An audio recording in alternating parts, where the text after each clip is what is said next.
తాతయ్య, ఎంత బాగుందీ సాయంత్రం! ఒక కథ చెప్పండి. సరే బాబూ, విను. ఒక బుట్టలో 4 కాకరకాయలు ఉండేవి. కాకరకాయలకా? అవి చేదుగా ఉంటాయి కదా?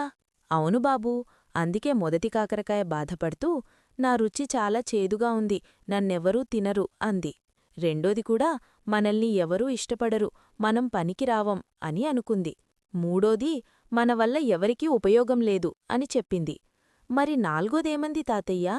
నాల్గో కాకరకాయ మాత్రం నవ్వుతూ, మన రుచి చేదుగా ఉన్నా మనలో ఔషధముంది, మనల్ని తినేవాళ్ళు ఆరోగ్యంగా ఉంటారు, అందుకే మనం విలువైనవాళ్లం అని చెప్పింది. వావ్!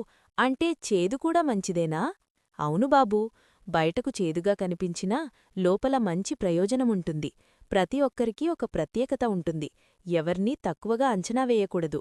బాగుంది తాతయ్యా, ఇకనుంచి నేను ఎవ్వర్నీ చిన్నచూపు చూడను.